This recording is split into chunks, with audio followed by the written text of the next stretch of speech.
Good morning, everyone, or good evening. Welcome to our, that's a favorite saying of mine, it's those of you who around me know, good morning instead of anything else. Welcome to our Sioux Falls City Council meeting. It's your city and your council, and we're here to serve you. We appreciate your being here. We open each meeting with an invocation and a prayer, followed by a pledge. I would ask you to rise, and we'll have Pastor Phil Tague. Council Chair, just we got to have roll call. Okay, you'll excuse me as I go through this. The first time for me. Let's introduce you to our City Council. Council members: Neitzert, present. Rolfing, present. Selberg, here. Starr, here. Staley, here. Erickson, here. Erpenbach, here. Kiley, here. Okay, as I was saying, Pastor Phil Tague is here from Ransom Church, one of the fastest growing churches around. And we're happy to have him. If you would rise and for the invocation, and then we will say the pledge right after that. Pastor. Yeah, so I was, thinking about what I wanted to share tonight, and, it's been such an interesting season, particularly for people in politics. And so everybody's got an opinion, and if you want to see them, they're all on Facebook, and everybody wants to know, the church's opinion, what's our opinion on things. And I just, you're looking for that right answer. And I was reading in Scripture the other day, and I came across 1 Peter chapter 2, and it just says this: it's God's will that your honorable lives should silence ignorant people who make foolish accusations against you. For you're free, yet you're God's slave, so don't use your freedom as an excuse to do evil. And it was this verse that really caught me. And I think if we can navigate from this place, we'll be much better. It's just said, respect everyone, love the family of believers, fear God, and respect the king. Boy, I think that just really sums up, if we could behave by those 4 rules, it'd change a lot, wouldn't it? So let me pray that we do that. So Heavenly Father, would you help respect be the common language in this place tonight? Would you help love permeate everything that we do? Would you help a healthy fear of who you are and the fact that you are God and we are not? Just cover this place. And would you help us respect the authorities that are placed here and respect the processes that are put in place here? And if we do those things, Lord, I think that the outcome of the evening will be the best that we could ask for. So I just pray your blessing upon these proceedings and your protection upon them in your name. Amen. Amen. Thank you. I pledge allegiance to the flag of the United States of America and to the republic for which it stands, one nation, under God, indivisible, with liberty and justice for all.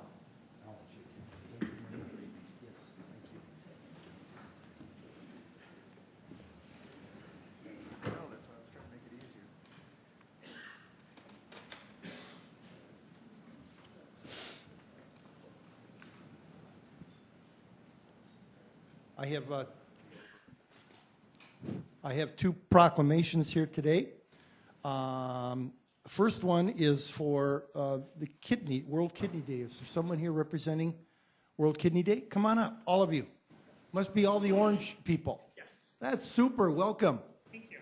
Would you introduce yourselves? My name is Gene Dickey. I'm the Community Outreach Manager for the Dakotas. Colleen Hone. I'm the board chair of the National Kidney Foundation Board. Renee Stolzmark. I am on the board of directors for the Kidney Foundation. Deb Kavanaugh. I'm the finance chair for the board of directors. TJ Wolf. I'm also on the board of directors. Thank you. Well, welcome to your city council, and I'm happy to read this proclamation that the mayor has prepared, and we're very proud to have you as part of our city. Here's the proclamation. Whereas there are an estimated 26 million, or 1 in 9 Americans with kidney disease, and most don't even know it. Whereas it is critical that attention be brought to this often overlooked but increasingly common disease, whose major risk factors are diabetes, high blood pressure, a family history of kidney failure, and ages over 60. Untreated kidney disease can lead to kidney failure. Whereas the month of March is National Kidney Month, and March 9th, 2017 is World Kidney Day. And whereas the National Kidney Foundation, the leading organization in the United States dedicated to the awareness, prevention, and treatment of kidney disease, is calling on all Americans to take care of their kidneys and to get tested if they are at risk. So now therefore, I, Mike T. Huther, Mayor of the City of Sioux Falls, do hereby proclaim March 9th, 2017 as World Kidney Day. We want to thank you for taking this interest. I'm sure there are some interesting stories that go with this. And we pray that your mission will be completed someday. Thank you. Thank you.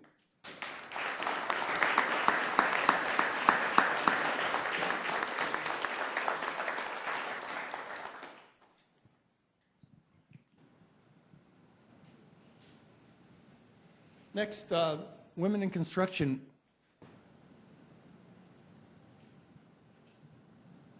Oh, we got one picture taker and two of you, huh? Okay. Well, you introduce her and then yourself, would you please? That is Brooke Kosan. She's our immediate past president. And I am Tracy Kirkove, and I am our corresponding secretary. And I am Raven Hoffman, and I am currently our vice president. Thank you, ladies, for being here. This is another proclamation that's fun to do. It says, whereas the NAWIC, or National Alliance of Women in Construction? Association? Yep. National Association, okay. Greater Sioux Falls chapter number 237 has distinguished itself for 40 years as a voice of women in construction for Sioux Falls. Congratulations on that. Whereas the work done by the NAWIC Greater Sioux Falls chapter 237 has benefited Sioux Falls through community development and educational programs. Whereas the NAWIC Greater Sioux Falls chapter 237 has increasingly promoted the employment and advancement of women in the construction industry. And whereas the construction community represented by NAWIC Greater Sioux Falls chapter 237 has been a driving force in fostering community development through renovation and the beautification projects, promotion of skilled trade careers, and a positive vision for the future. And whereas the NAWIC Greater Sioux Falls chapter 237 has sought to achieve successful results for Sioux Falls and surrounding areas in a cooperative spirit with other organizations. Now, therefore, I, Mike Huther, and me for him, Mayor of City of Sioux Falls, do hereby recognize the NAWIC Greater Sioux Falls chapter 237 and its many, many dedicated volunteers for its steadfast work on behalf of the support of women in construction, and do proudly proclaim the week of March 5 through the 11th, 2017 as Women in Construction Week. Congratulations very much.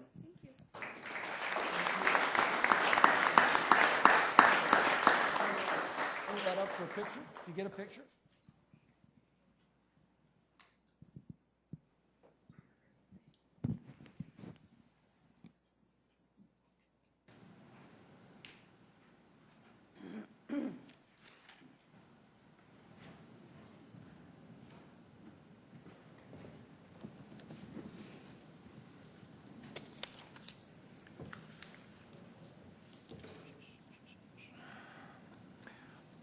If I could, let's move on to the consent agenda. Are there any what? Oh, I'm sorry. Thank you very much. Here we go again. I would like to recognize the Boy Scout Troop 731 from Holy Spirit. I was with them earlier tonight, and enjoyed their questions and their comments. So thank you very much for being here, guys. Want to stand up? Let everybody recognize you.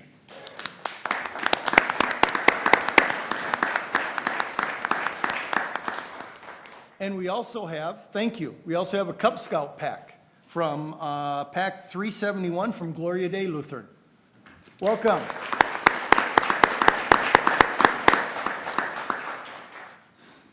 Now, as I get used to crossing things off and going down the list, hopefully this will go a little bit smoother. We're looking at the consent agenda. Are there any changes to the consent agenda? Move to approve, Erickson. Second, Salberg. I have a motion and a second. Roll call, please. Council members Nitzert, Yes. Rolfing. Yes. Selberg. Yes. Starr. Yes. Staley. Yes. Erickson. Yes. Erpenbach. Yes. Kiley. Yes. Thank you. That is 8-0. I would also entertain a motion to approve the regular agenda as printed. So moved, Erickson. Second, Erpenbach. Okay. Seeing no objections, motion or a roll call vote, please. Council members Nitzert, Yes. Rolfing. Yes. Selberg. Yes. Starr. Yes. Staley. Yes. Erickson. Yes. Erpenbach. Yes. Kiley. Yes. That passes 8-1. 8-0. We're going to, right. Next agenda item is public input.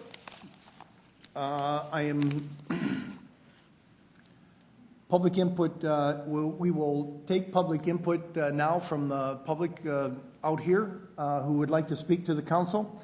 I would ask that you limit your talk to those items that are not later in the agenda. Unless it is a first reading, then you are welcome to spend a little bit of time on that. Please address the whole council, not individuals on the council. And we welcome positive input. I always say problems should always be followed by possible solutions. So, with that, Mr. Danielson. Bruce Danielson, Sioux Falls. Sorry I missed the Land Use Committee discussion today about the ADA sidewalks. It's been something that's been bothering me for a while. And when we were here a while back, there was a special meeting held at the regular time on the regular day because somebody forgot to post the agenda legally. During the meeting, a resolution was passed forcing the landowners on East Benson Road, go ahead and set the first one, all those landowners on the East Benson Road to put up sidewalks. And the final efforts have been a major disappointment to those who have had to put sidewalks in and to anybody who could potentially use them. These brand new sidewalks are not ADA designed as required. Since when are lamp posts and fire hydrants allowed to block a sidewalk? If you have ever had to deal with anybody who is ADA, it requires the ability to run a wheelchair through it, or somebody on crutches, or can you imagine somebody who is not able to see and has to use a dog or a white cane to try and go on these sidewalks? We tried to get this across back at that time, and we were laughed out of the room pretty much. And the landowners out there were pretty upset that they were forced to put this in without anybody coming out there and actually making arrangements. There's actually areas along here where they've got curbing. So wherever the ground is a little higher than the sidewalk, then you've got a curb you have to deal with. And now, once again, if you've ever dealt with anybody, as I've had to for most of my life, somebody who is ADA, you look at what they've done up there, and none of these sidewalks are done properly. It's the strangest thing. So take a drive, or better yet, take a walk on the ice-covered, obstructed sidewalks. A little more planning ahead of time would have installed these sidewalks properly, and we wouldn't have to go in now and try and force the city or somebody to come in and actually fix this situation. Since when do we have lamp posts and fire hydrants in the middle of a sidewalk? Thank you. Thank you, Mr. Danielson. Anyone else care to have input for the council? Mr. Stanga.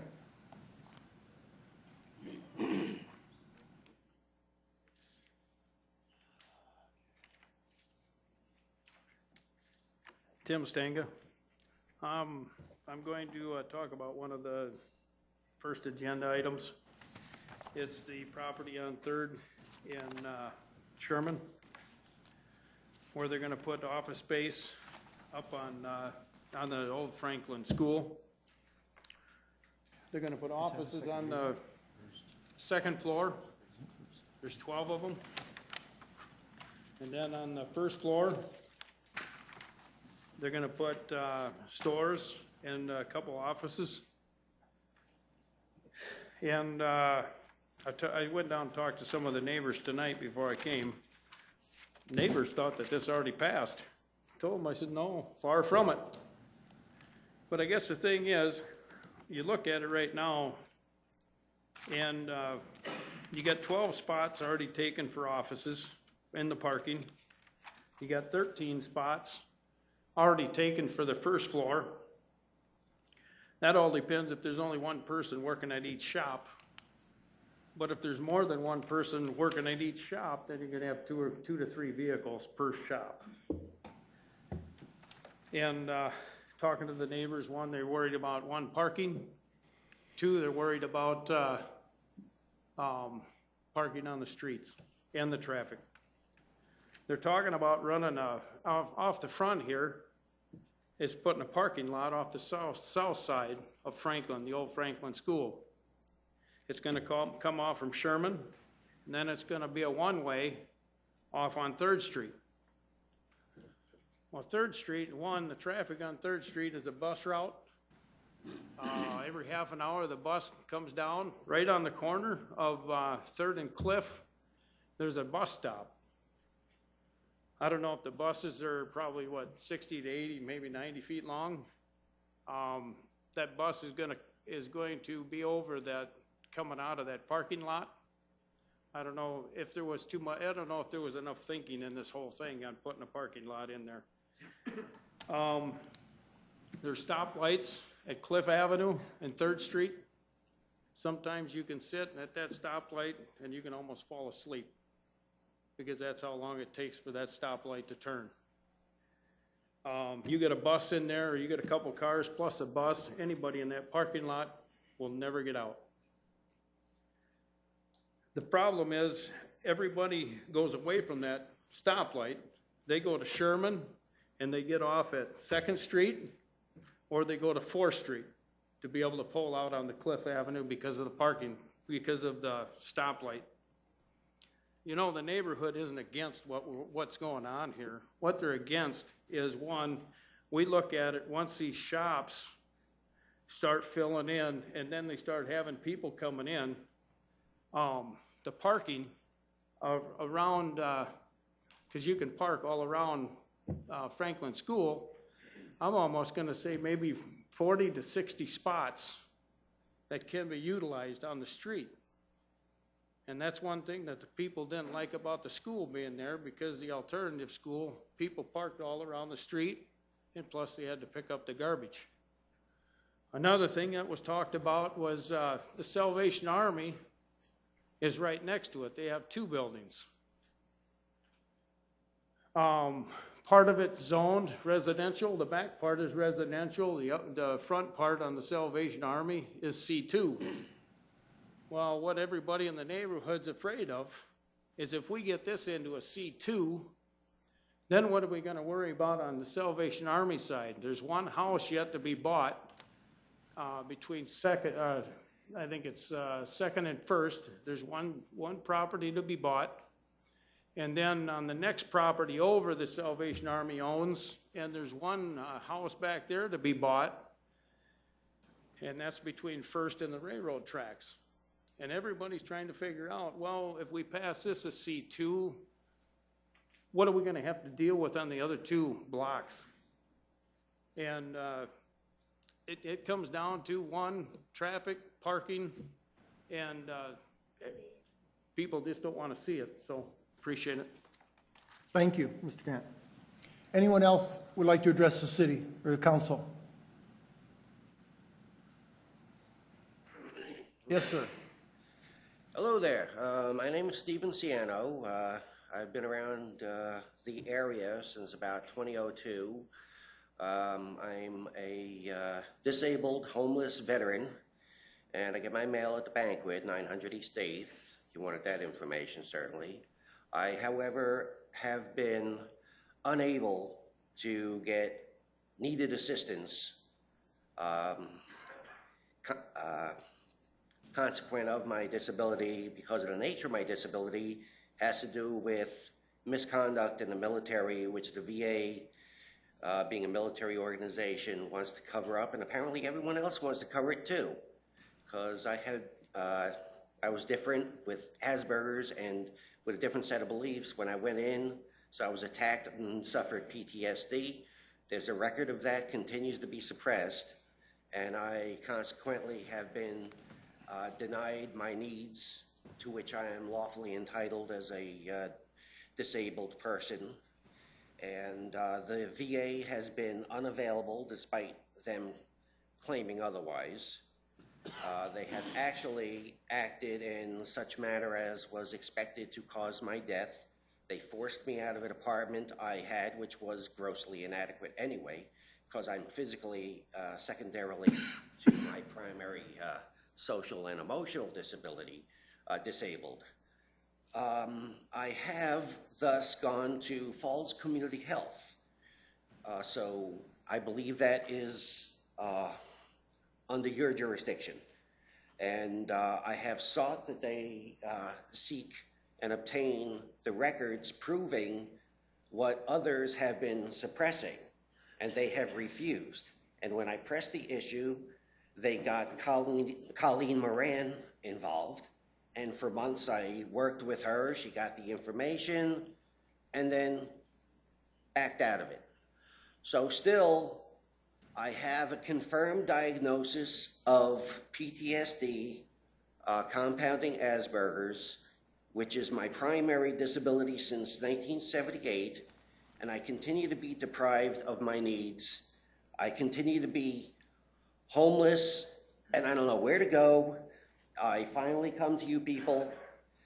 I wrote a letter to Ms. Moran today after having not communicated with her in a while. You could probably get hold of it. And then I did contact via your contact method over the internet with you people.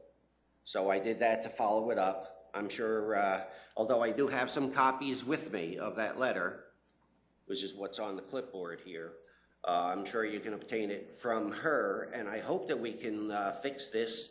I know of many or multiple people that have suffered at the hands of the VA.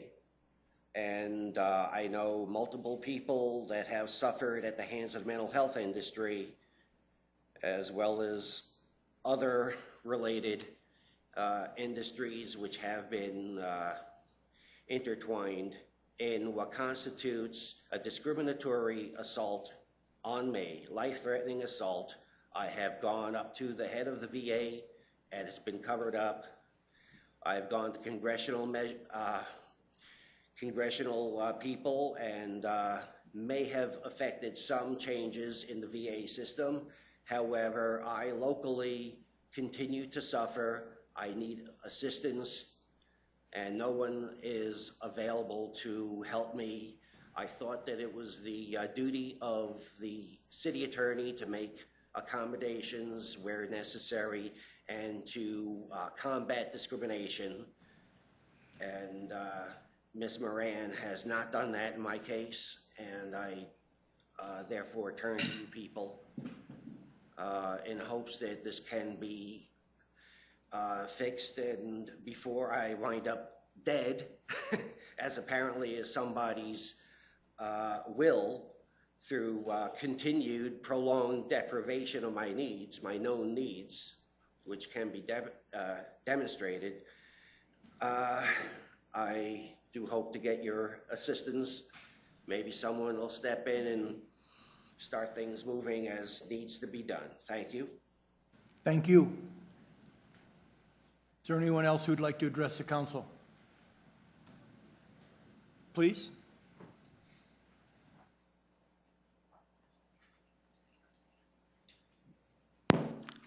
Hi. Both down. Both down? Okay, got it. I'm Carol Flower. I was born in Sioux Falls, and I grew up in Sioux Falls. And when I went away to school, I got married, and I was away for about 35 years, and I've been back about 20 years. Now, I don't usually come to a lot of these meetings, but I do come on occasion. And one of the things that disturbs me a lot when I come is that there seems to be a prevailing negative attitude towards the city council for a variety of reasons, and this bothers me. You know, I would love to have people just think of you as in really positive ways that indicate that you're interested in helping people, because we have you heard, we've kept people in need in this community, and very often those needs are not being met. I would love to see something happen, and And I think a lot of times big business and organizations, churches, schools, sometimes will make arrangements for like a core group like you've got here to meet with someone who is an expert at kind of delving into problem solving and how to look at things and how to deal with things in a positive way, like a retreat. It could be even fun, I think. But I think something like that would be a really valuable thing for all of you, not only to face some of the ways you personally think, but facing some of the ways you work as a group in ways that you possibly could do more to help people. Thank you. Thank you, Carol. Sir? Right behind you. I have some.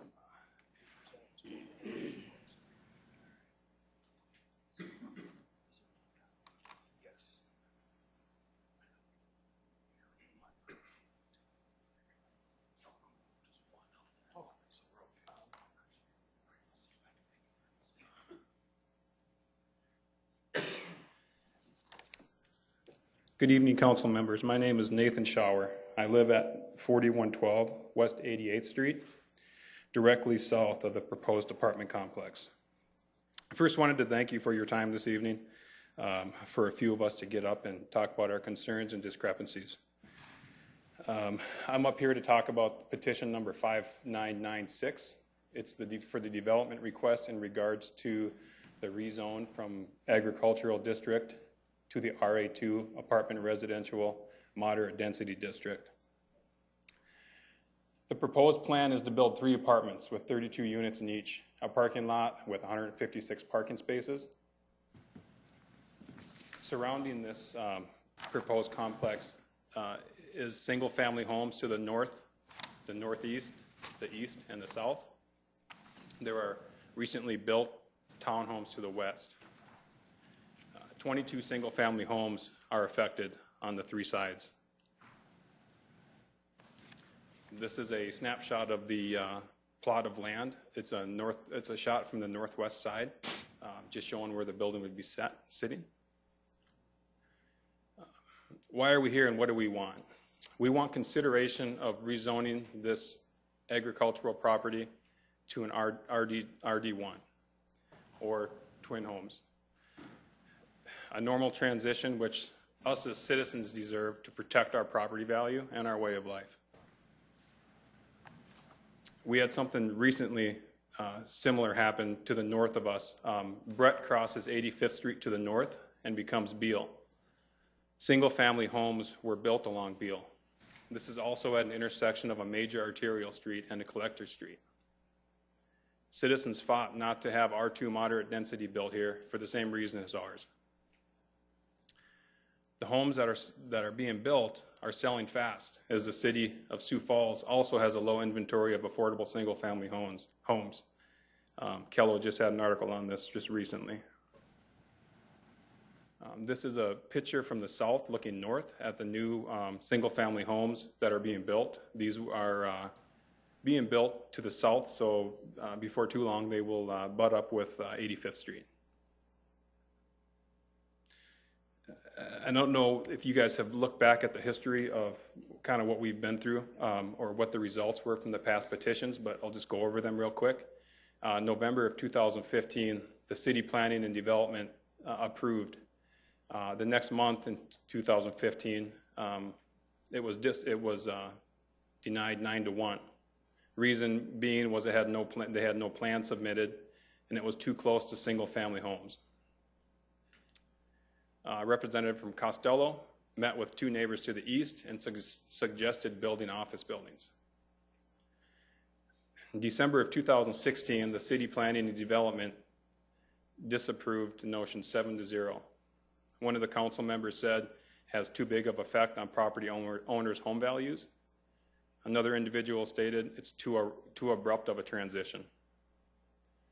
February 2017, the City Planning and Development failed the notion 3-2.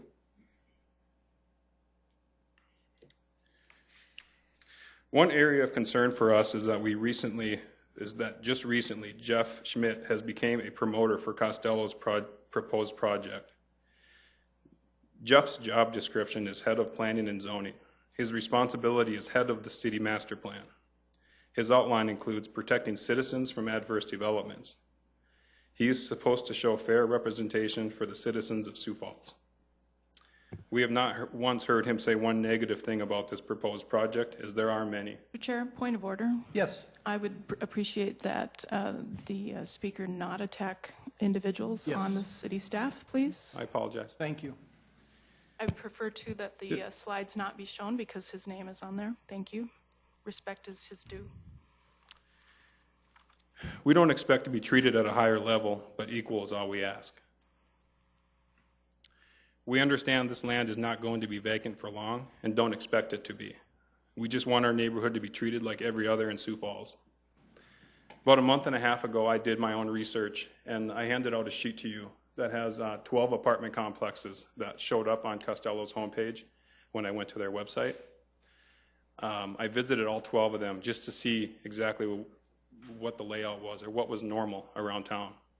I didn't see one, not a single one, that had single-family homes on 3 sides of the complex. I didn't even see any that had 2 sides of single-family homes.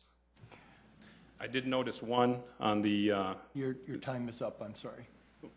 Yeah, you've gone a little over 5 minutes already. Sorry. Okay. Someone else would like to address the council? Thank you, David.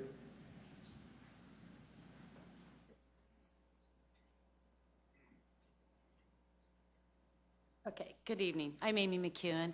My address is 47157 85th Street, which is on the east side of the petition property. My family moved to this home on September 1st, 1996, 20 and a half years ago. All around me consisted of single-family acreages in that area, and all the way down 85th, there was single-family acreages. In 1998, single-family homes started being built on the north side of 85th Street. And in 2004, 2005, single-family homes were started being built on the south of my property. It was clearly this is an area of single-family homes when Mr. Costello purchased the 5 acres in 2004. The petition property is now surrounded by 3 sides, as stated. The Reefs, who purchased their home on the east side of my home in 2005, and myself are in the petition as NA. Both of our families have made further investments into our homes over the years. We've built on. I renovated my main level of my floor, added on laundry room and things like that. So we're staying as single families. That's our goal. In the fall of 2015, the Reefs and myself contacted the city concerning annexing into the city. We met with Mr. Jason Bieber and Mr. Jeff Schmidt. They came to the conclusion at that time that the city was not ready for us to annex in because they had no water or sewer available to us. So what they did say they had to offer was a quicker response from the Sioux Falls Fire and Police Department than what Lincoln County could provide us, mainly because we're close to Sioux Falls. He informed us that the city will be doing a city initiating annexing in 2018, meaning we'll be annexed at that time. And also through an email, they informed us that our property taxes will then go up 15 to 22%. Mr. Costello asked to meet with the Reefs and myself, the NAs of the petition, after City Council denied his petition on December 1st, 2015. During this meeting, Mr. Costello asked us what would it would take to get us on board with apartments. And we were up front and we said, we don't think apartments are appropriate here. It's not a good transition. He then asked if we would agree to office buildings. We said yes, as long as it's not retail businesses. Then in November of 2016, we received the letters from the city concerning a petition to RA2 again, moderate density, and Mr. Costello invited the Reefs and myself again to meet with him. And he said he just couldn't financially make it work for office buildings and that he was going forward with this petition. And again, we were the only ones he invited to his office, is the 2 NAs. I was deeply concerned with the city planning meeting on February 1st this year when Damien from Costello spoke concerning the architecture of the apartments. He made a statement that said, we don't know what the property, meaning my property, will be zoned once it's annexed into Sioux Falls. But it doesn't matter to us because our buildings will already exist. In reality, I already exist, and I'm a single-family home there, and I've been there for 20 and a half years. We watched this area grow with single-family homes all around us and realized things are changing and the city is growing. Like this 4-lane arterial road is going to be built right outside the front of our properties, moving our privacy to the back. But with the, if apartments go up on the west side of us, we're not even going to have our backyards anymore for privacy. By allowing these apartments, our quality of life that we've known it for 20 years is going to be gone. There'll be 2 parking lots with 150 cars facing our properties and within 10 feet of my home and yard. Cars will pull into the complex and their lights will shine directly into my home and the Reese home. There'll be playgrounds, 3 playgrounds they have plotted that will come to the back, right up to my backyard with only a 4-foot fence to divide us from them, which means that it allows a probable of 198 people to view into our yard and homes. The never-ending lights from the parking lots and the playgrounds and the apartment buildings will light up our yards and our homes. The increased noise from cars, the car doors, the people, and the lights will be an invasion of our privacy. It will be uncomfortable for us to be in our backyards anymore. This is nothing like having a single-family home next to us. Single-family homeowners usually plan on living in their homes for 5 to 30-plus years. They work outside, they become friends, we become neighbors, making investments in our investments. Amy? Later you may Amy? hear, yep, sorry. I'm sorry, your 5 minutes is up Okay, also. do you guys- Thank you very much. Yep, thank you. Is there anyone else who would like to address the council? Yes. If there are any others, would you please line up in the middle so we know about how far we're going to go here? Appreciate it very much. Thank you. Hi, good evening. My name is Angie McAfee. My husband and my children and myself live at 4200 West 88th Street. We've lived there for just a little over a year, and that actually is, we're on the very south edge of this proposed development, so it would be directly behind our house. And I've got a slide here that I can get to that's going to show. This is Amy's house that she was just speaking of, where she sits on the east side from the property. But this is the back of our house. So we're on the corner of 88th and Brett, and the 5 acres is directly behind our yard. So the proposed plan right now is that the first building would sit 40 feet from our fence line, which that's staked out 40 feet. It would be a 3-story unit that just unfortunately would change the feeling of our home completely. You know, we moved here a year ago from a much more modest home. You know, this neighborhood that we live in was a dream for us to get to. You know, we lived for 13 years in a more modest starter home neighborhood, and saving to get here, and now just, you know, the idea of having this is pretty devastating, especially to the fact that it will absolutely decrease our property value. You know, the property may not decrease in value, but if we ever go to sell it, it's just not going to sell like a house that doesn't have a 3-story apartment behind it. And, you know, we kind of learned that from experience based on our first home. Where we came from, we were over on the west side of town, and Misty Glen mobile home area was behind our backyard, and we had a huge yard, so it was a long ways from us. It really didn't ever bother us too much back there, but that didn't, I almost feel this is worse. It towers over us.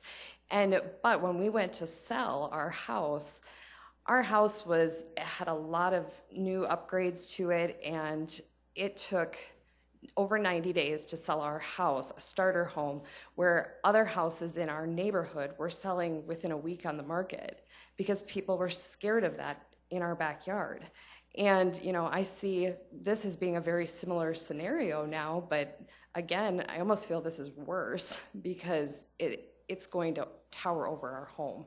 The majority of our windows look out to the north, which will stare out now to this proposed complex. And you know, they talk about how the elevation kind of drops down, and so that the land that they're proposing to put this on is at a lower grade, but our backyard slopes. So really the way this will sit, our backyard will be at the same level as the buildings, which almost makes me feel like the second floor of the apartment complex will look straight into our house.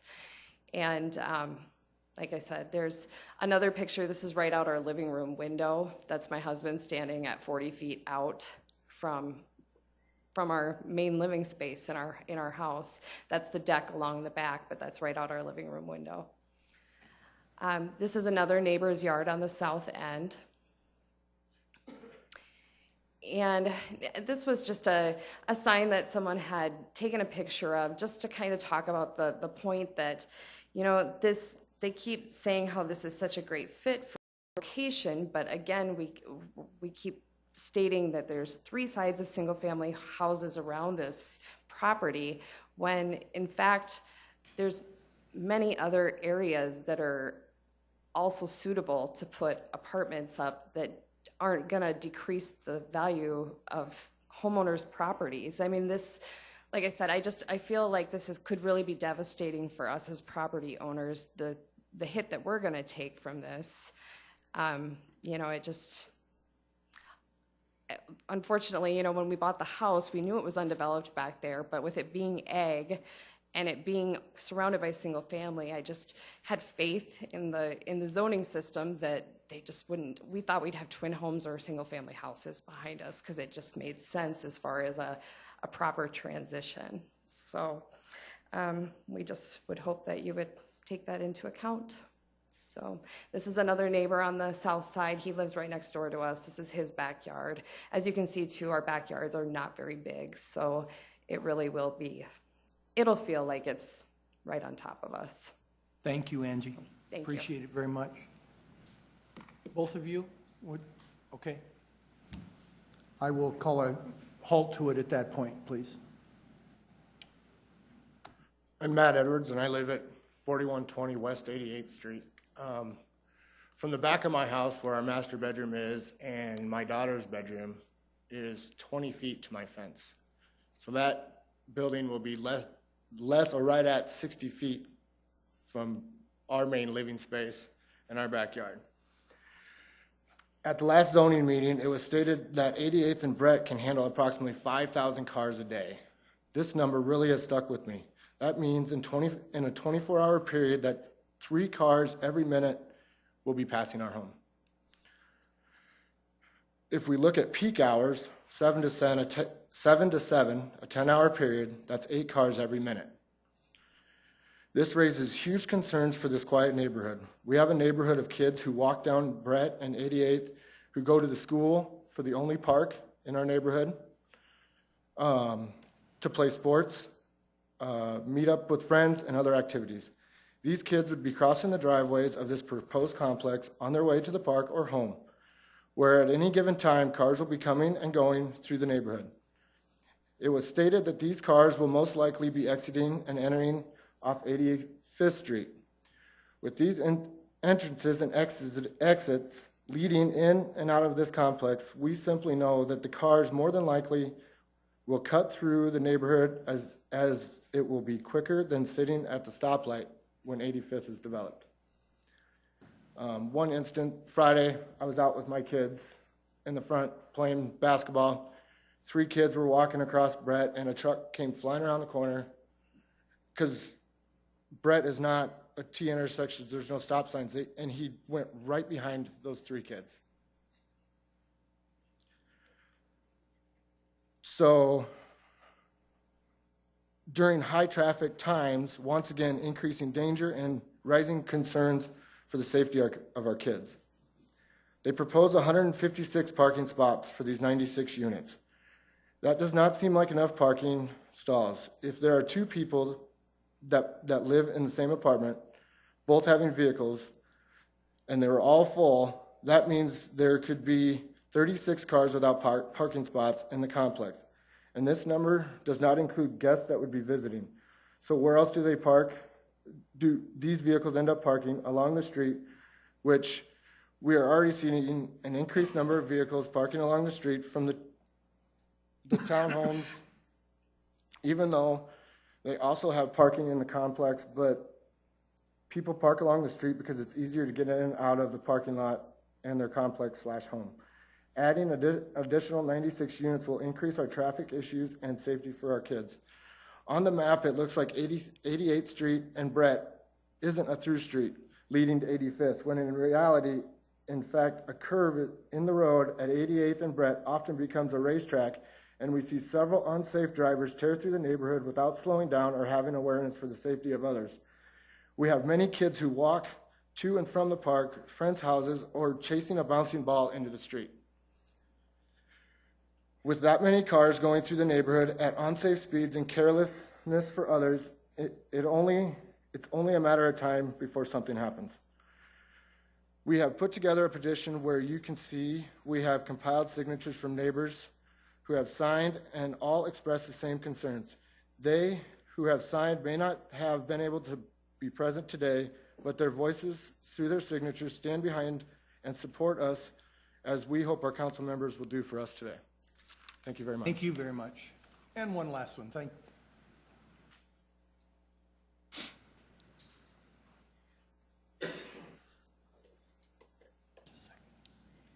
My name is Vicky Brief, and I live at 47159 85th Street next to Amy McEwen.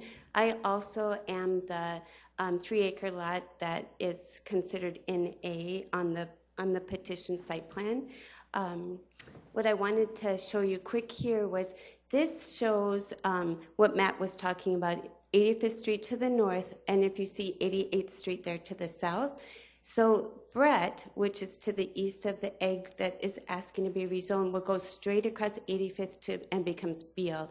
That, as those cars are coming out of that parking lot and are supposed to turn to the right to go onto 85th, there's a stoplight there. It's going to be crowded. They'll probably not. Some will, of course, but some will turn to the south. And then what's going to happen is they're going to be going down 88th Street, and that's where where we're worried about the traffic and the increase in traffic down a residential neighborhood street. So I just wanted to show that picture so that maybe a better visual. This is my home. I have lived there for 12 years ago. We retired from the military. We decided to settle in Sioux Falls. We looked for a long time before wanting to live in the country before finding this acreage. We have put a lot into it. We've put a lot of money, a lot of work, a lot of heart and soul into it, and it's really it's our home. We have completely remodeled the existing home. We added an addition. We added a mother-in-law cottage in the backyard for my mom to live in. We just recently added a Morton building in the backyard. So when we're not going anywhere. So when we are called NA because we're not yet annexed in, I don't think that's fair because we're active citizens in Sioux Falls, and we are single-family homes, and like I said, we're not going anywhere. When they talk about how, this is our backyard then, looking from our porch, and the row of trees that are the furthest that you can see there, that is where those apartment buildings are going to be. So even for us, even though we're one lot over, our houses are just different levels in the lots, and so that will be our view there. But what we will hear is that you can go onto the Bing website and that there are properties all over Sioux Falls that are just like this. So in the last city and planning meeting, there were 7 that were listed that are just like this proposed property. So we went and looked at all 7 of them. And I think the consistent finding that we found was that none of them are like what is being proposed. Most of those, what was consistent was single family only on one side, not 3, as in this proposal. Most of the single family homes are twin homes, and then across the street maybe a single family, so an appropriate transition. And all but one of them had garages. They did not have a large parking lot with 156 parking spots. The ones that we were told about, just really briefly, 85th and Louise, those are two-story apartment buildings that have garages, and yes, there are a few homes affected there. We went and talked to some of those property owners. How did this happen to you? How do you have this behind your house?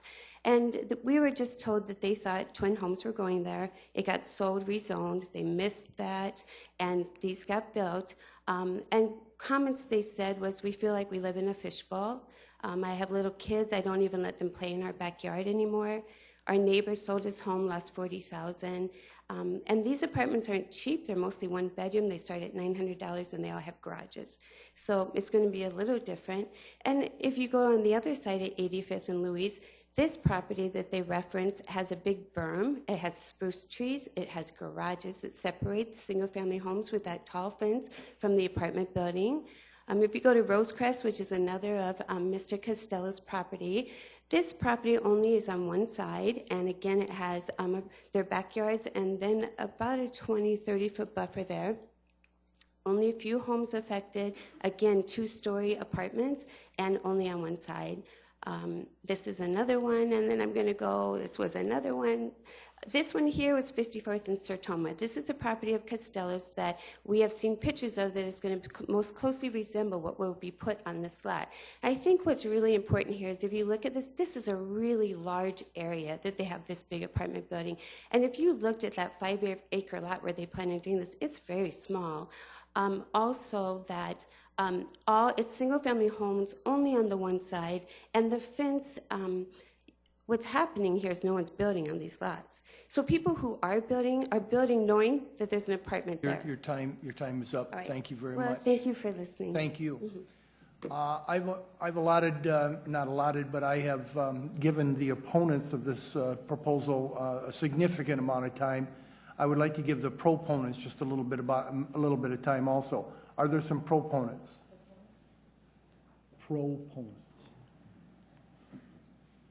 Mr. Chair and councilors, my name is Jeff Nelson. I'm a real estate broker with Keller Williams in Sioux Falls. I think we all understand concerns as single-family homeowners of what's going to happen in our own particular neighborhoods. But as we look at a growing, developing community, we look at that community as one that workforce development, people coming into work, people being able to work in a neighborhood and live in a neighborhood at the same time. As we see 85th Street grow as it crosses the interstate, it widens to 5 lanes. We know that there will be people working retail. We know that they'll be working commercial as they head west and across the interstate. These 96 units will be valuable properties for them to be able to live in while they work in the neighborhood. While I understand concerns about loss of value, I spent a little time last night going through 5 different properties that the Costello companies own and pulling up those sold properties since 2014 and comparing the values of the properties. I only pulled the properties that I could find that had sold previously so that we could put a benchmark on the price and then what the price was when it sold again. I was only able to find 2 properties that sold for less than what people purchased them for. One was a foreclosure, and I don't have an answer on the other one. Now, not all of these properties were adjacent to the 96 units, but many of them were very close. Some were adjacent to the properties. One of them was a listing I had sold in 2014. And the people paid $236,619. 2 years later, they sold it for $250,000. Now, there are those that could say they got lucky, but it was in a period of time coming out of a recession, and they did very well, as all of the other neighbors in that neighborhood did. So I have them available if you'd like to look at them. I'll leave them for you. I think everyone understands our own personal homes. All of our neighborhoods change. And each and every time they do, it's not always something that we want to talk about or think about.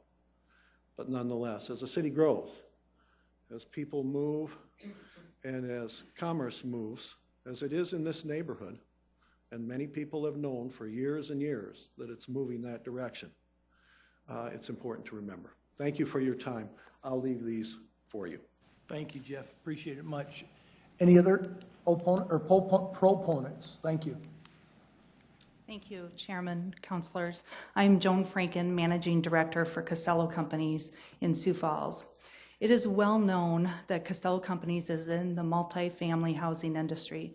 We have been developing apartments for over 40 years. We specialize in developing affordable housing, specifically affordable workforce housing, throughout South Dakota and have a large portfolio in Sioux Falls. We use low-income housing tax credits as part of the financing for the apartment complexes, targeting working individuals and families making between 30% and 60% of the area median income. In 2004, Costello Companies purchased a parcel of land on 85th Street for the purpose of developing affordable workforce housing.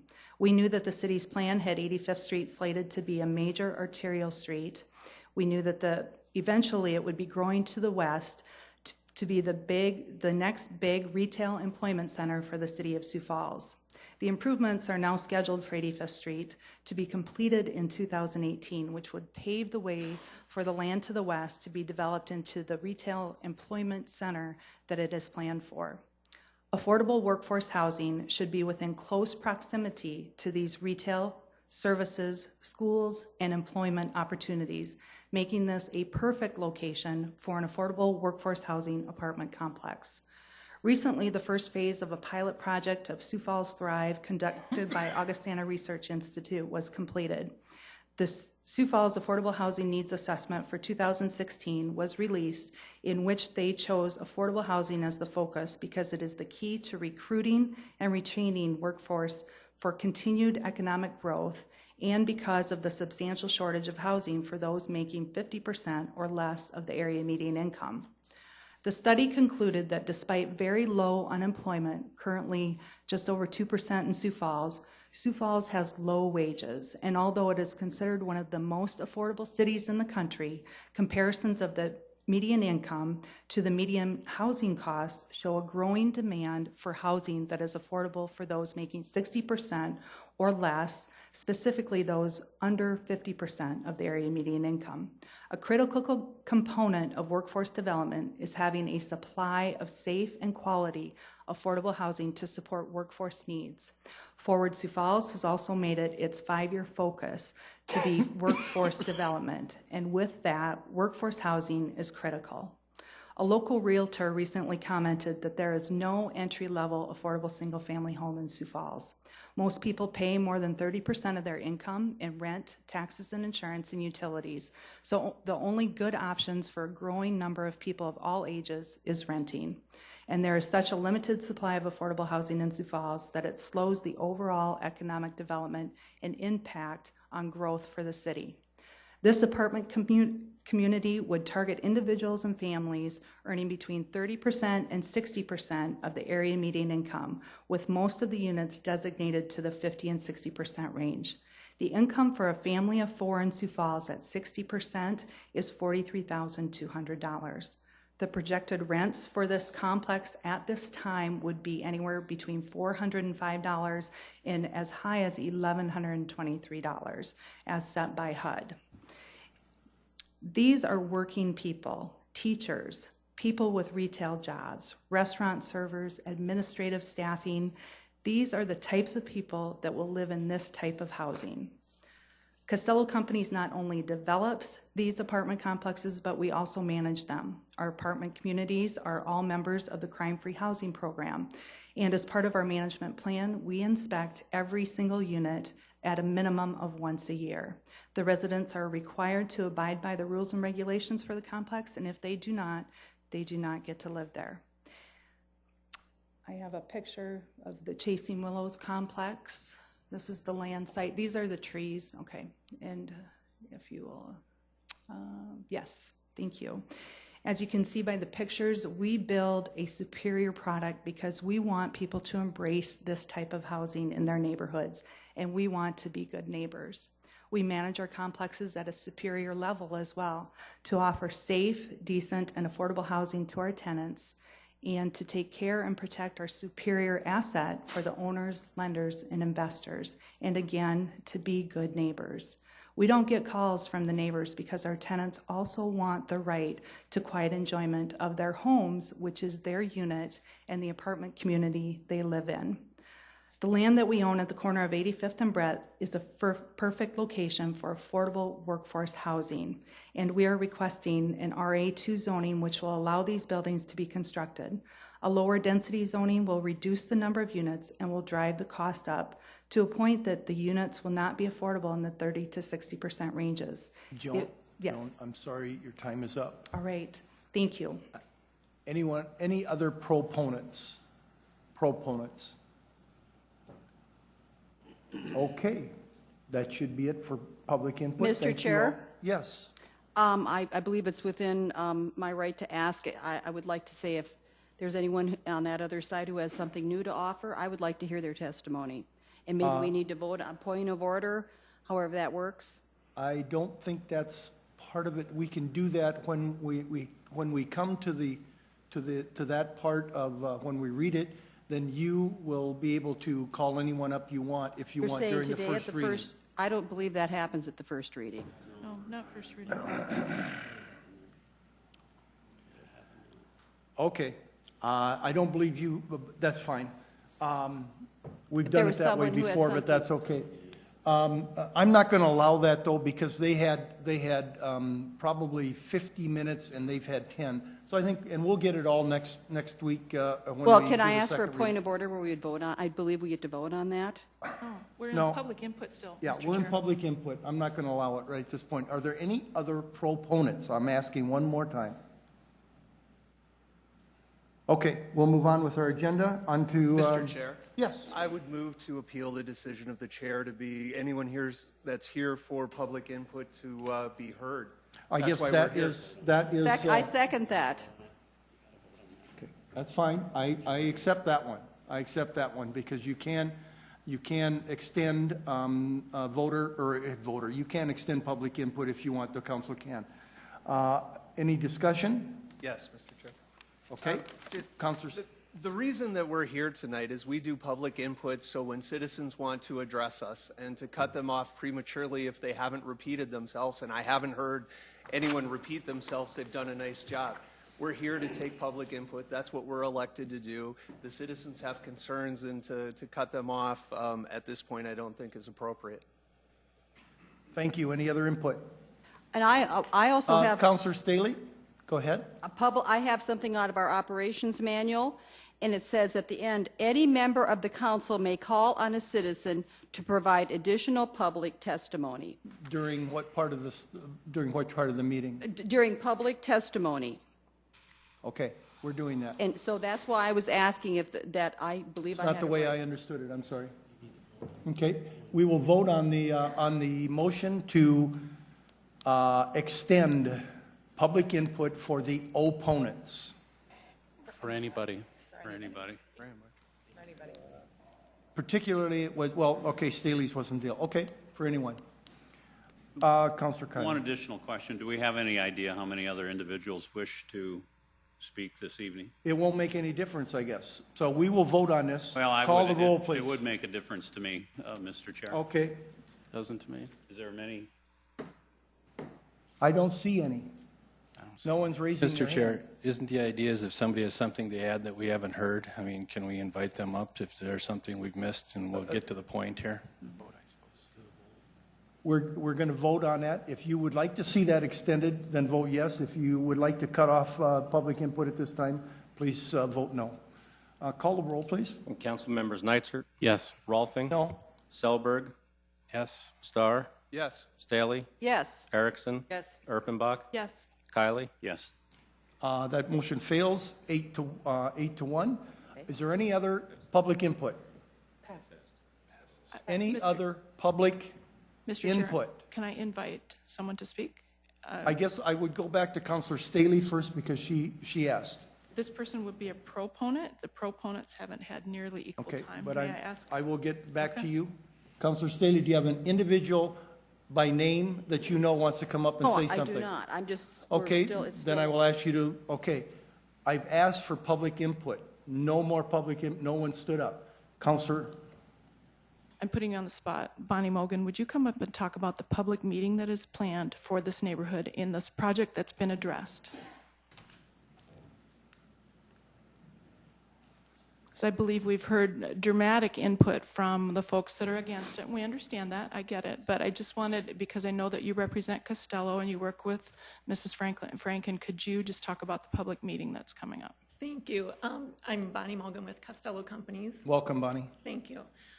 Yes, Costello Companies, we do plan to hold a neighborhood meeting between now and the March 7th council meeting. We are planning on holding an open house out at our Chasing Willows plans, so it will give the neighbors a chance to visit our properties and to ask any additional questions at that time prior to the March 7th meeting. And if I might, the neighbors will receive a letter from you, is that correct? Yes. Thank you. I appreciate you letting me put you on the spot. Thank you. Yes, thank you very much. Thank you. Any questions for Bonnie? Seeing none, public input is ended. We'll move on to item on unfinished business, please. Would you read the unfinished business? Item number 8, new 2017 retail wine license for Poshnell Spa LLC, Poshnell Bar and Spa, 7750 Dakota Hawk Avenue, cup not required, pending final inspections per Fire Health Building Services. Transfer of 2016-17 retail malt beverage license from the Little Cellar Wine Company, LLC, the Little Cellar Wine Company, 2316-2318 South Louise Avenue, to the Little Cellar Wine Company, LLC, the Little Cellar Wine Company, 2425 South Shirley Avenue, Suite 106. Item 10, transfer of the 2017 packaged liquor license from the Little Cellar Wine Company, LLC, the Little Cellar Wine Company, 2316 to 2318 South Louise Avenue, to the Little Cellar Wine Company, LLC, the Little Cellar Wine Company, 2425 South Shirley Avenue, Suite 106. Number 11, a transfer of 2017 retail wine license from the Little Cellar Wine Company, LLC, the Little Cellar Wine Company, 2316 to 2318 South Louise Avenue, to the Little Cellar Wine Company, LLC, the Little Cellar Wine Company, 2425 South Shirley Avenue, Suite 106. Number 12, transfer of 2016-17 packaged malt beverage license from Coles Petroleum Products Incorporated, Coda Corner, 900 North Sycamore Avenue, to Trivedi Oil LLC, Coda Corner, 900 North Sycamore Avenue. Item number 13, transfer of 2017 packaged liquor license from Coles Petroleum Products Incorporated, Coda Corner, 900 North Sycamore Avenue, to Trivedi Oil LLC, Coda Corner, 900 North Sycamore Avenue. Item 14, transfer of 2017 retail liquor license, including Sunday sales certificate, from IJK Incorporated Stogie's Cigar Lounge, 215 South Phillips Avenue, to IJK Incorporated Stogie's Cigar Lounge, 201 East 11th Street, to be effective March 1st, 2017, pending final inspections per Fire, Health, and Building Services. Items 15, special one-day malt beverage and special one-day wine license for Stockyards Plaza Incorporated to be operated at the Falls Park Horse Barn, 309 East Falls Park Drive, for a chamber event on March 1st, 2017. Item 16, special one-day wine license for Sioux Empire Safety Village to be operated at Vance Thompson Vision, 3101 West 57th Street, for a fundraiser on March 2nd, 2017. Item 17, special one-day package off-sale wine license for Rotary Club of Sioux Falls West to be operated at 4712 Alpine Circle for a Sioux Falls CASA fundraiser on March 4th, 2017. Item 18, special one-day liquor license for IJK Incorporated Stogie's Cigar Lounge to be operated at 215 South Phillips Avenue for a fundraiser on March 18th, 2017. Item 19, special one-day wine license for Senior Citizen Services Incorporated, Active Generations, 2300 West 46th Street, for the Festival of Tables fundraiser on March 23rd, 2017. Item 20, special one-day malt beverage and special one-day wine licenses for Senior Citizen Services Incorporated, Active Generations, 2300 West 46th Street, for the Gourmet Guys fundraiser on April 30th, 2017. Item 21, special one-day malt beverage license for Sisters of the Presentation of the Blessed Virgin Mary to be operated at Falls Park, 305 East Falls Park Drive for Caminado Juntos fundraiser on May 13th, 2017. Item 22, special one-day malt beverage and special one-day wine licenses for Sioux Falls Jazz and Blues Society to be operated at Yankton Trail Park, 3901 South Minnesota Avenue for Jazz Fest on July 13, 14, 15, 2017. Good evening, Jamie Palmer with licensing. Item 8 is a new license request for a nail salon so that they can offer complimentary beverages to those people getting nail services in their salon.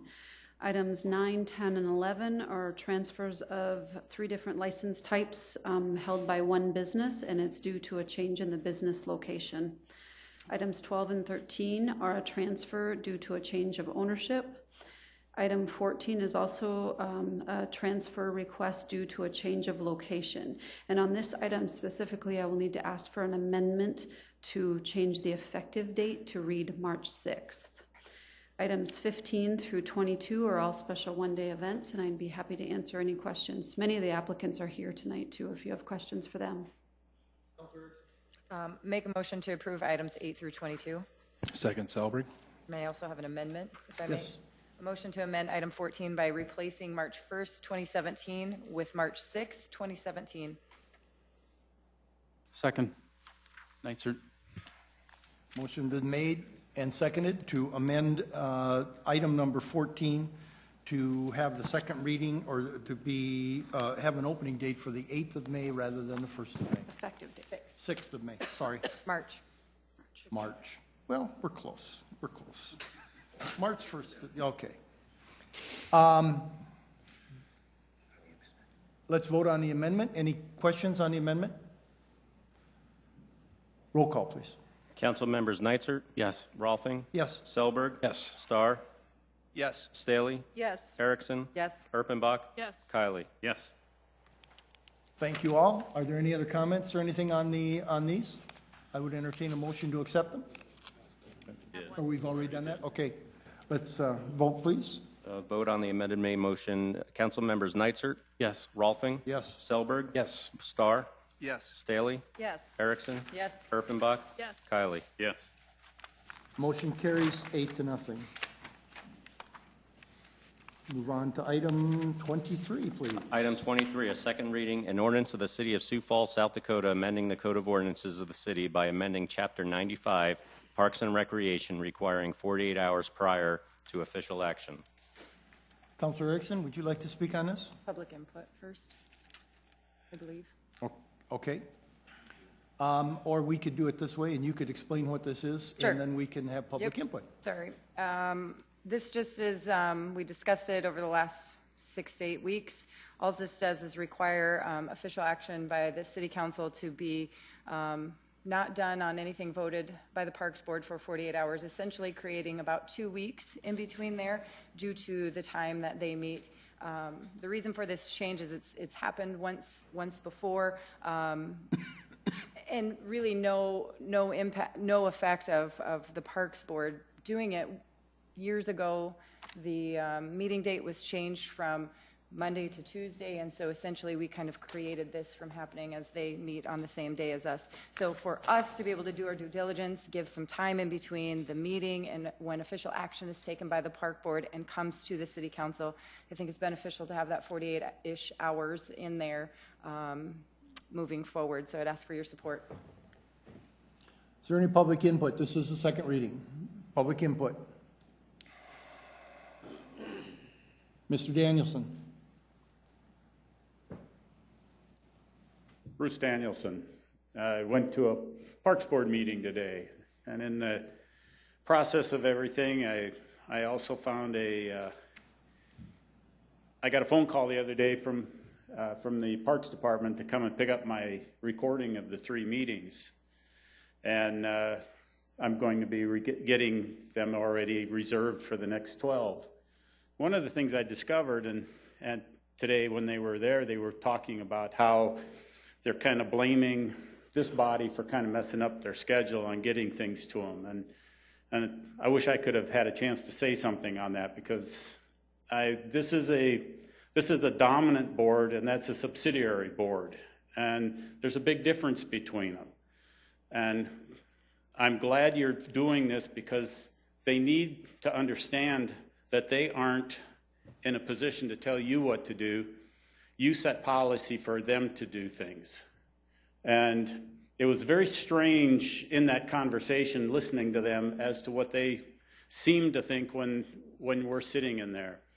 I'll be making some comments in the near future about some things that I heard in the recording from November 20th, actually November 15th on the disc that says it's November 22nd, and then on the recording they say November 16th. So I'll get it all straightened out and make it so that everybody here can follow what's going on. But there were some things said in that meeting that I'd find offensive and should not have been said. And I really wish you guys would all vote for this tonight, and I look forward to your results. Thank you. Thank you. Any other public input? Mr. Zakaitis. Greetings. Indeed. Greetings. My name is David Zakaitis, and I happen to be wearing my airport T-shirt, which I don't normally wear to city council meetings. It's pretty cold, and the back is equally as dramatic. But that's not related to it. I'm just here to salute the councilwoman's great idea. People need time to think about stuff. Seems like a great plan. Thank you. Any other public input?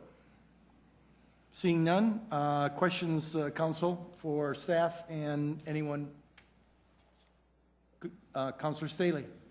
And comments that we could make. And I just wanted to say I'm so grateful to Councilor Erickson for bringing this whole package thing together. I wish we could have voted for the majority, the bulk of this, to have the videotaped transparency part.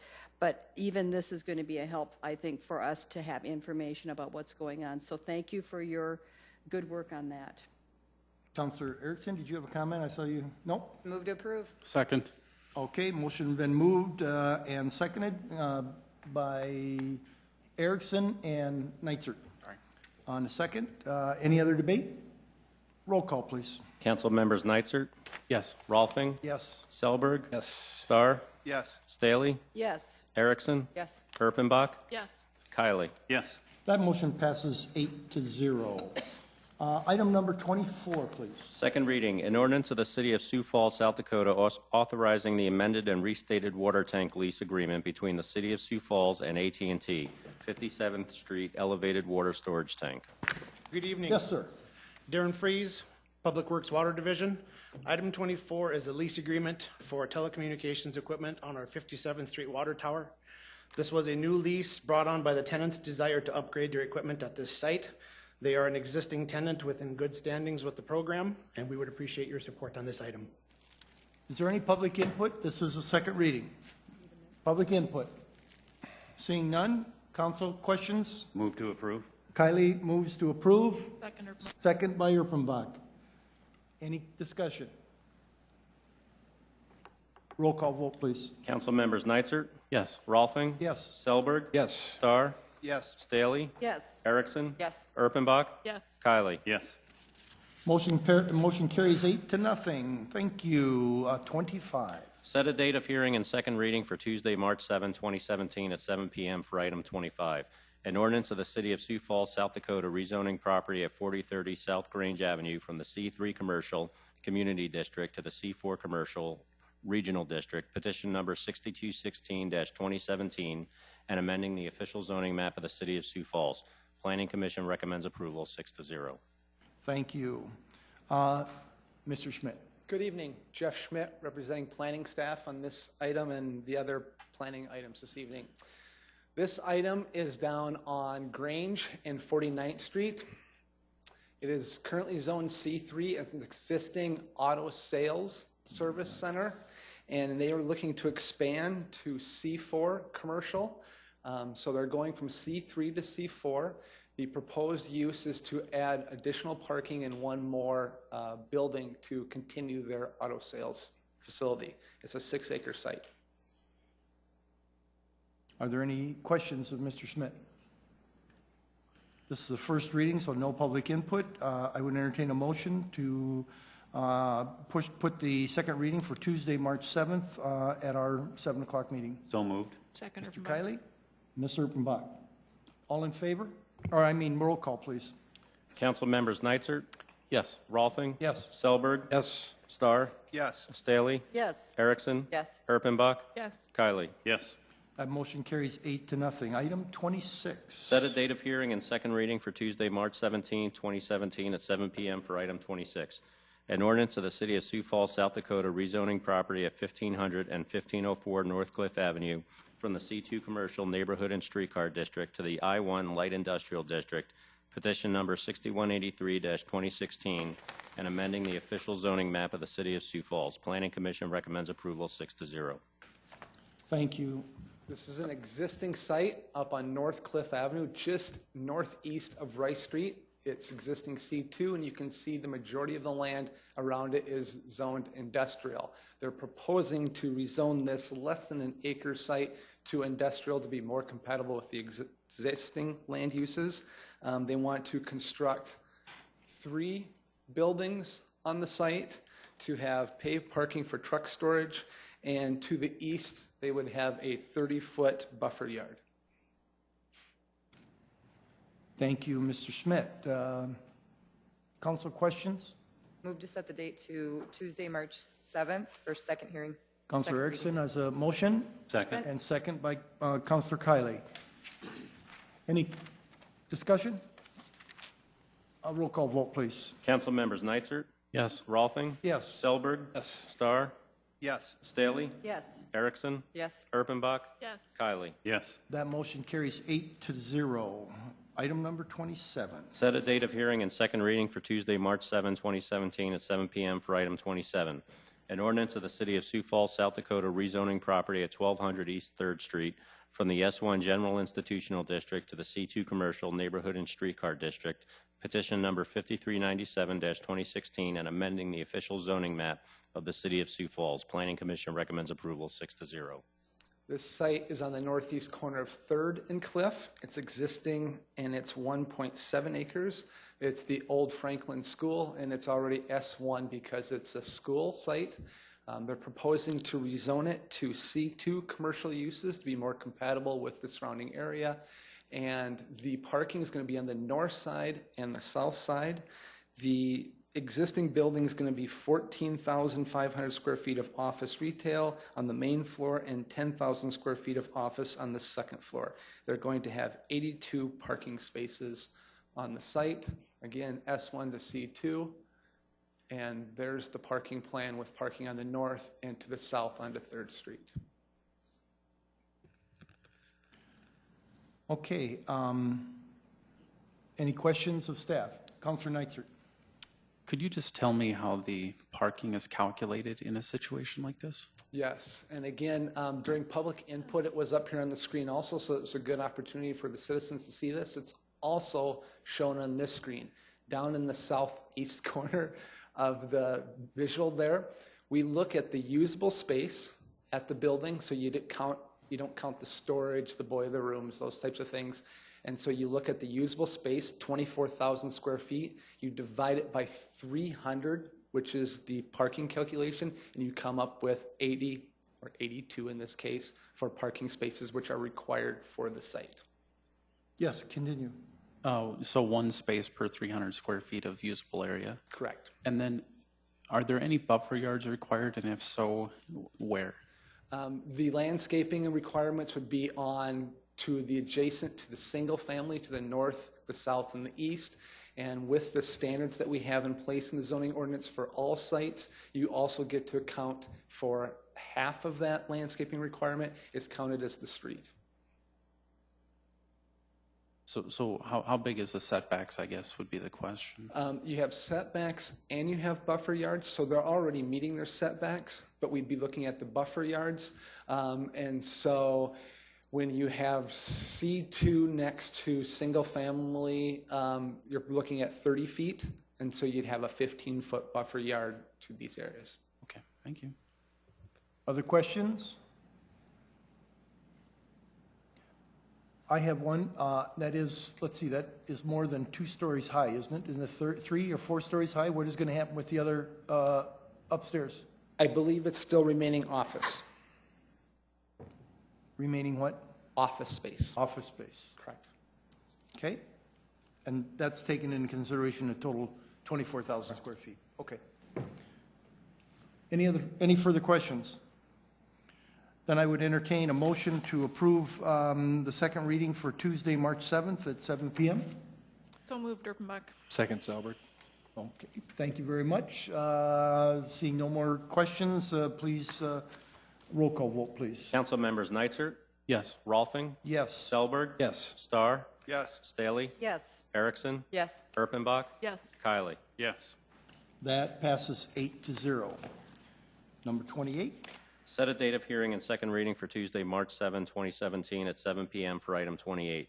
An ordinance of the City of Sioux Falls, South Dakota, rezoning property south of West 5th Street, west of North Valley View Road, and east of North La Mesa Drive from the RS Single Family Residential Suburban District to the RD2 Townhome Residential Suburban District. Petition number 6214-2017 and amending the official zoning map of the City of Sioux Falls.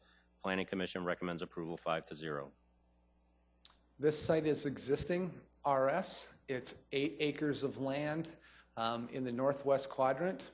There's already some existing single-family homes here that you can see on the parcels and a little bit when you can see them on the aerial.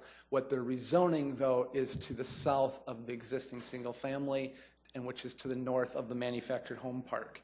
They're asking to rezone it from the RS single-family to the RD for twin homes, to subdivide the land into 16 lots with 4 plexes on the lots. The questions that came up during the public hearing were in regards to the traffic patterns coming out of this, and that's being addressed again through typical public hearing in the Public Works Department, that 5th Street is compatible to handle the traffic patterns. Questions? Councilor Erickson. Thank you. Can you talk to me a little bit about the plan for finishing 5th Street, when West Amber is going to go through? And I mean, I know we've talked a lot about subdivision access points and the number at when we get to that number, where that has to lie. So I'm just curious when those are going to connect. Sure. The subdivision standards say that you have to have 2 access points out, so they are able to go to the south and to the east. We would like them to continue to go to the north and west with 5th Street, and you can see it hasn't been completed yet. They would like to continue that, but it's the continual discussion as long as they're selling lots, they can sell lots, they can make the improvements to go to the west. So they would be able to meet the intent of the new ordinance that got passed. Okay, so how do they, where's the road? Where are they getting in and out of? I guess I'm not following you. They take Amber over to Cockatiel, and then they go up to the north on Cornflower, and then they go east on 5th. And that's accessible for buses and for snow plows? Correct. And because we've heard issues over the last couple of years with snow plows not being able to be turned around. So until they keep developing, they'll obviously start at one side, go around, and then Correct. finish the road They'll at the complete, same pass? Yes, this applicant will complete Amber all the way over to Heron, so he will have his circular path done. Okay. 5th Street will be the main access through, but we would like to, as you're alluding to, we'd like to have 5th continued all the way to the west, over to the La Mesa. Gotcha. So that's the improvement, but they have to sell some lots to be able to complete 5th where it terminates now. But they'll complete their subdivision. Okay, thank you. Yep. That answers my questions. Any other questions? Go ahead, Councilor Neitzer. It's good actually to see that this is kind of a strange void I saw as I was traveling the district. It's been like this for a while, but long time. So I'm just trying to envision, are all of these going to have access onto Amber, or is there going to be another road to the south that's going to tie into Cockatiel to get them out? So here is the developer's subdivision plan. And again, we're just doing the rezoning now, so I can't hold them to this. But as he's proposing it, he would have some to Amber, and he'd have some down to Heron Place, and then he would ax them, some going to the north and some to the south. Okay, thank One you. more, I'm sorry, Mr. Chair. Yes. So does the same applicant own, I don't know if you can answer this, the ones on Amber Street as they're being developed? Is it the same developer through all of that? Because then you'd see it kind of move at the same pace, or? I'm probably not going to answer it because I can't truthfully answer it for sure. Okay, I don't that's know what okay. the applicant. I just was curious if it Right. was kind of More questions, hand in hand. Second reading. All right, sounds good, thanks. I'll probably ask it again. That would be some good information to have for second reading. Could I have a motion to set second reading for Tuesday, March 7th at 7 p.m.? So moved, Erickson. Erickson moves. Second. Second by Staley. Roll call vote, please. Council members Nitzert, Yes. Rolfing, Yes. Selberg, Yes. Starr, Yes. Staley, Yes. Erickson, Yes. Erpenbach, Yes. Kylie. Yes.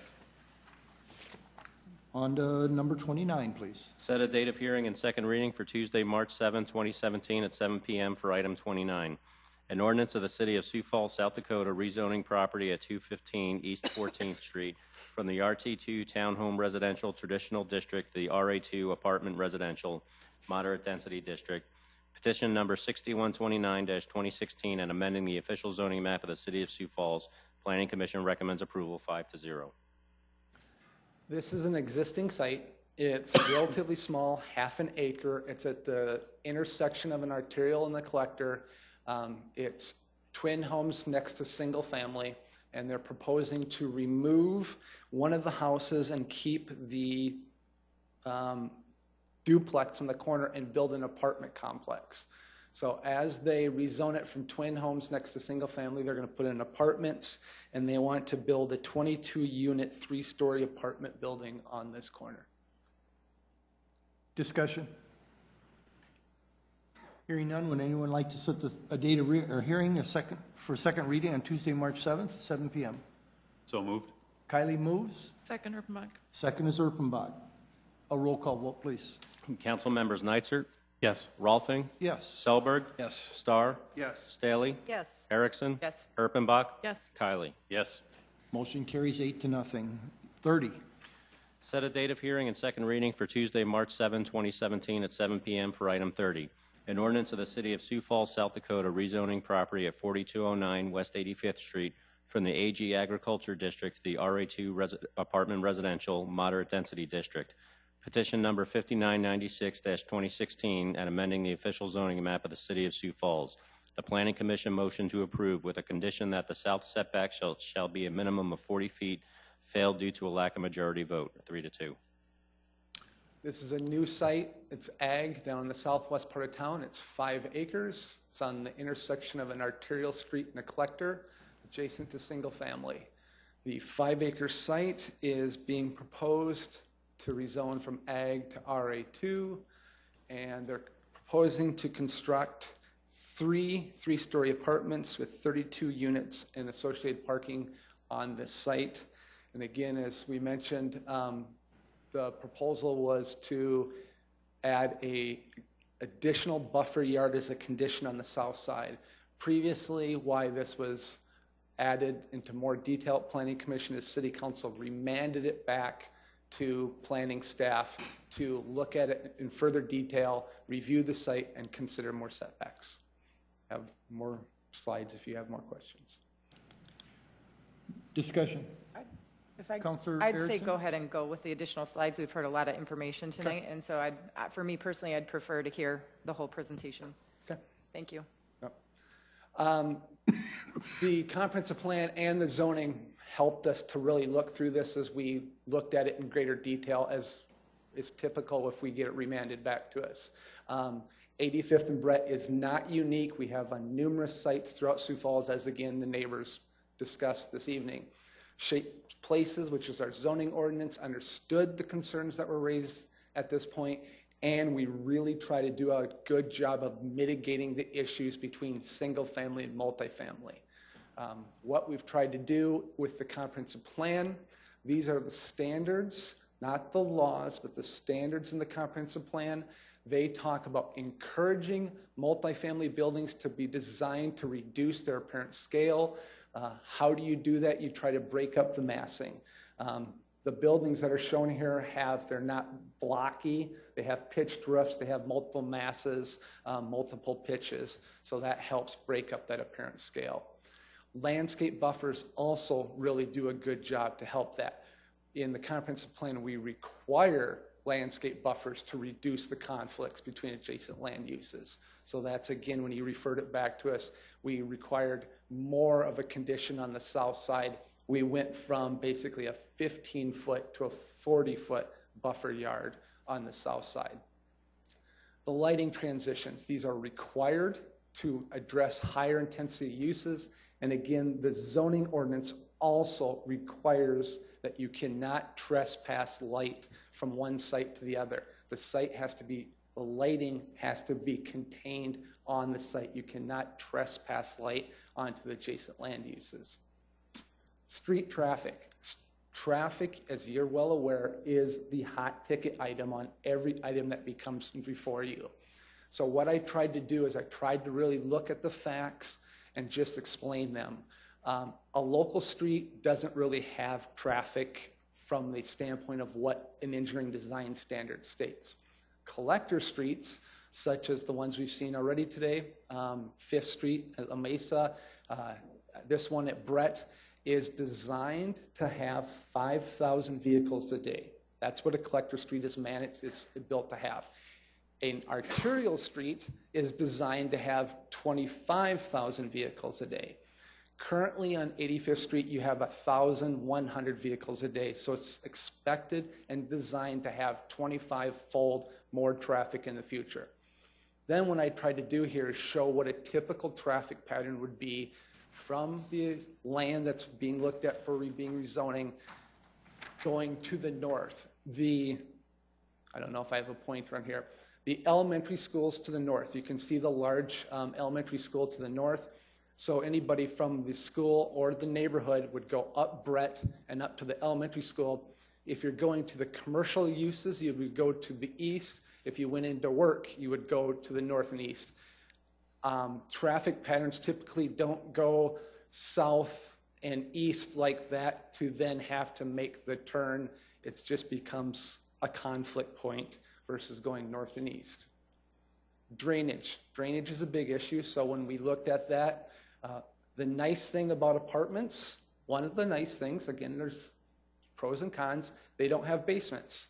So if you put single family here, you're going to put basements in there. That really changes the drainage patterns. Again, you've heard this many times before when you have twin homes or single families come in the neighborhood, and that changes the drainage patterns. Then people are before you. Apartments are slab and grade. It will not change that drainage pattern to the existing single families. Detention has to be detained on site. You're required to do that. And in this site, they will have it to the north. The site drains from the south to the north. There is a 14-foot drop from 88th Street to 85th Street. The drainage will not physically go the other way. It has to go from the south to the north. So then setbacks in the end, when we got to Planning Commission, we said, here's what typically happens. Single family to single family. If this was a single family development, you would have a 5-foot side yard. So on those, if you put a single family house at this property, you would be 5 feet from those people's backyards because it'd be a side yard on Brett. And you have a 25-foot rear yard. If there were twin homes, there'd be 7-foot side yards and 25-foot rears. Apartments have 10-foot and 10. And there are no buffer yards required on single family to single family. You can read the rest. And then the condition that was added was that we would go to a 40-foot buffer yard on the south. The compatibility chart is always an issue. It comes up in the comprehensive plan. There is potential incompatibility between single family and multifamily, and the way you address that is down the bottom. The compatible height and scale methods should be employed to minimize negative effect, and you do that through buffer yards. I didn't drive out because I just Google mapped it, I Bing mapped it, and I pulled up, just like the neighbors did, I pulled up a lot of examples where this is typical.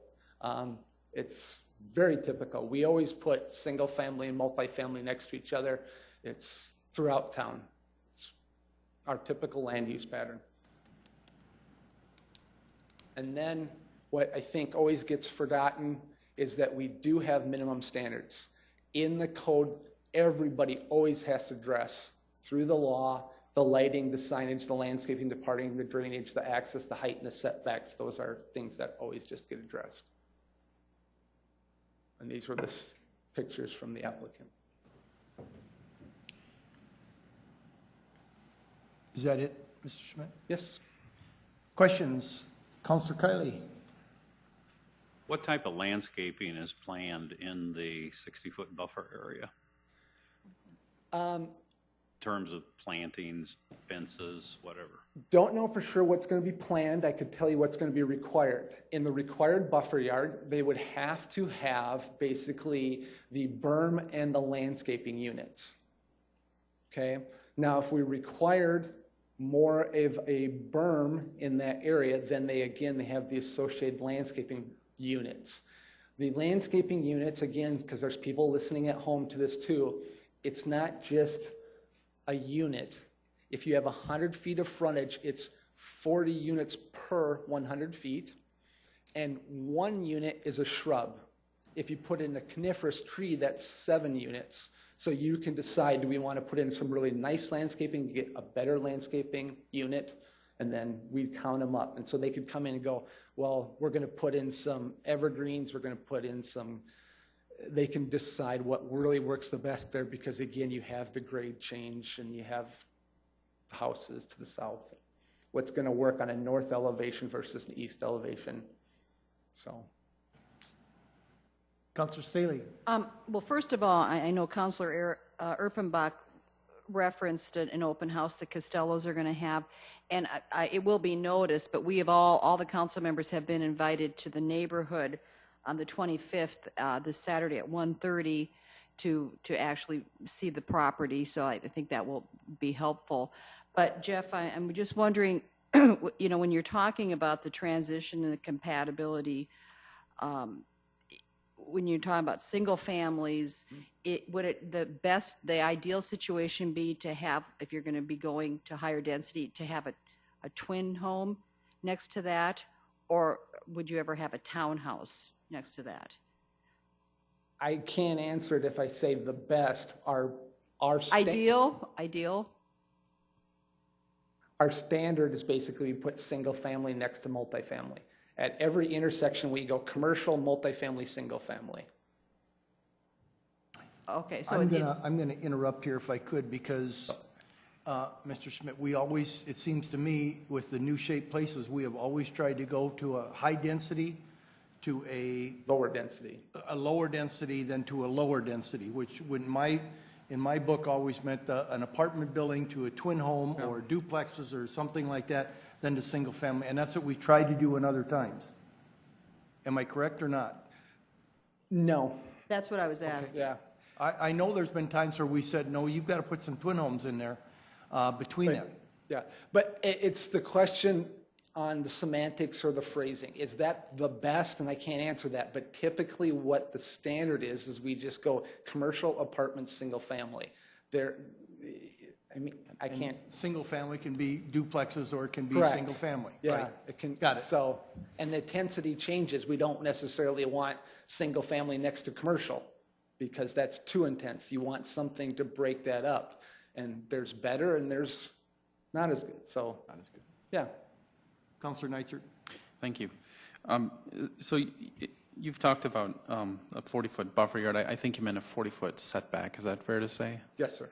The buffer yard is level B? Already required. And it's level, is B. it B? Okay. It's a level right. B between apartments and single family. Just so we're very precise. Yes. Number two, will Brett does it go through to the south to 88th yet? It does go through to the south to 88th. When they dedicate their section of right-of-way, is that street going to get bigger than what we already see today? Because I think Costello has to dedicate yet. you can have to ask that at second reading, because I've been out there before. There's already a hard surface road there, and I don't know if the curb and gutter is already in or not. And Maybe it's second technically reading- their land and the road's there. Okay, I think getting a nod, I think. I assume Brett will be signalized at some point once the traffic load requires it, or do you know that? I know the second part, once there's warrants met on a collector street, you have to put in the traffic signal. So I don't know if it would be at Brett or if it would meet the warrants. So. Someday, if it meets certain traffic warrants, it would be signalized? Correct. Okay. Yes. RA2, the maximum number of units and the height? On an RA2, you can go up to 48 unit buildings in an RA2, and those can be 3-story buildings.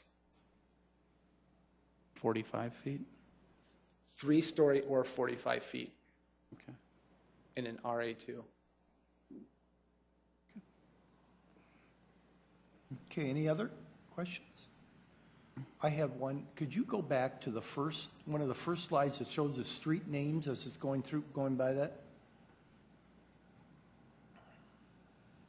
That one help?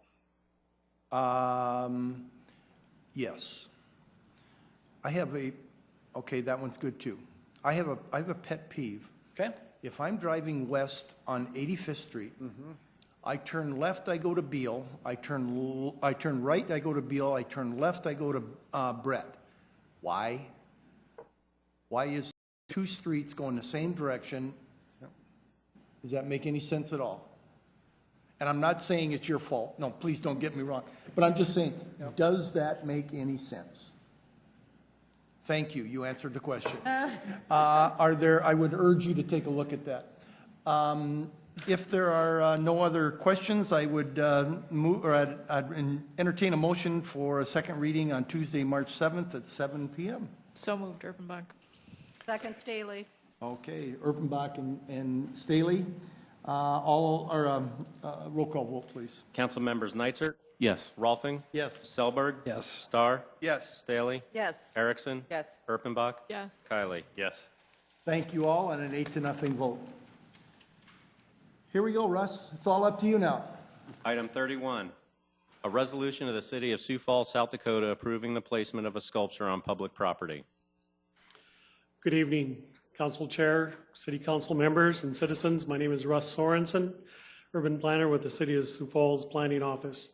Item 31 is a resolution for the placement of a city-owned bronze sculpture known as Sunday with Jesse by artist Susan Giesler from New York. This sculpture was part of the 2015 Sculpture Walk program and was subsequently selected by the citizens as the People's Choice Award. This sculpture depicts a small child, as you can see on the screen, with an ice cream cone and a dog licking the child's face. The sculpture measures approximately 32 inches in height, 13 inches in width, and 38 inches in length, and would be prominently displayed in mid-block on the sidewalk on a quartzite pedestal at 110 East 11th Street, which is on the south side of the existing First Avenue parking ramp. This sculpture is proposed as an artistic element to the First Avenue parking ramp improvements project, which is slated to begin construction this summer and to be completed at the end of the summer. It includes new streetscaping, lighting, and landscaping, and for the 11th Street corridor between Phillips Avenue and 2nd Avenue. The ramp improvements, as I indicated, would be completed by this summer. The city's Visual Arts Commission, the Public Works representatives with risk management, and the ADA Review Board have all reviewed this request, and they've had a favorable unanimous recommendation for you this evening for your consideration on the resolution. Along with me tonight is Matt Nelson, who's the city parking lot and area manager, who's also present to address any questions you might have on the First Avenue parking ramp improvements slated for this summer. That concludes staff's report unless there are questions. Is there any public input? Matt, would you like to say anything? Seeing none. Council questions? Move to approve, Urbanbach. Urbanbach moves. Second by Kiley. Roll call vote, please. Council members Neitzer? Yes. Rolfing? Yes. Selberg? Yes. Starr? Yes. Staley? Yes. Erickson? Yes. Erpenbach? Yes. Kylie? Yes. Motion passes 8-0. Thank you, Russ, very Thank much. you. I look forward to seeing that when we're downtown. It's going to be great. Number 32. A resolution approving a mutual aid agreement with the Secretary of the Air Force, acting by and through the commander of the 114th Fighter Wing, South Dakota Air National Guard. Chief. Greetings. Jim Sedaris, Fire Chief. This is a resolution for a mutual aid agreement for Sioux Falls Fire Rescue to be called into to assist the Air Guard, which is actually part of the Air Force, on an in-flight emergency on the airport, or to have their resources used to us. It has to go all the way through the Secretary of the Air Force, so it does take quite a while to do these. We've done these on a regular basis. Is there any public input? Hearing none, any questions from the council? Councilor Starr. Sure. Chief, could you address, in a mutual aid agreement, how the rescue part of fire rescue that you do, how would casualties be transported to hospitals, or is there a mutual aid agreement in place with our ambulance service? Well, that's a good question. Specifically for a plane crash, unfortunately, a lot of times you don't have a lot of survivors with the plane crash. But we would have, if it was a plane coming in that did crash, we'd be calling mutual aid likely through another agencies because of the number of casualties when some of these planes are carrying 100 passengers. So then it would be a mutual aid for the region. And that would be up to Paramix Plus, and then our mutual aid agreements out with the county. Perfect. Thank you. I sure hope no one here is planning on taking a plane trip soon. Any other questions from council? Thank you very much, Chief. Move to approve the resolution. Motion to approve, Erpenbach, Second, Nitzert. and second, Nitzert. Roll call, please. Council members Nitzert? Yes. Rolfing? Yes. Selberg? Yes. Starr? Yes. Staley? Yes. Erickson? Yes. Erpenbach? Yes. Kylie? Would the clerk read, please, items 33 and 34? Item 33, report of the 2016 Notice of Transfer of Appropriations within Major Organizational Units dated February 10th, 2017. Item 34, report of the February 14th, 2017 Notice of Transfer of Appropriations within Major Organizational Units. With a rookie, guys, we made it. Couple of little hiccups, but we made it. And I thank you very much, and apologize if I messed something up, but we made it through, and thank you very much to all of you. I would entertain a motion to adjourn. Move to adjourn. Erpenbach. Erpenbach? Second. And Kylie seconds. All in favor, aye? Aye. Motion carries. Thank you all. Have a good evening, Sioux Falls.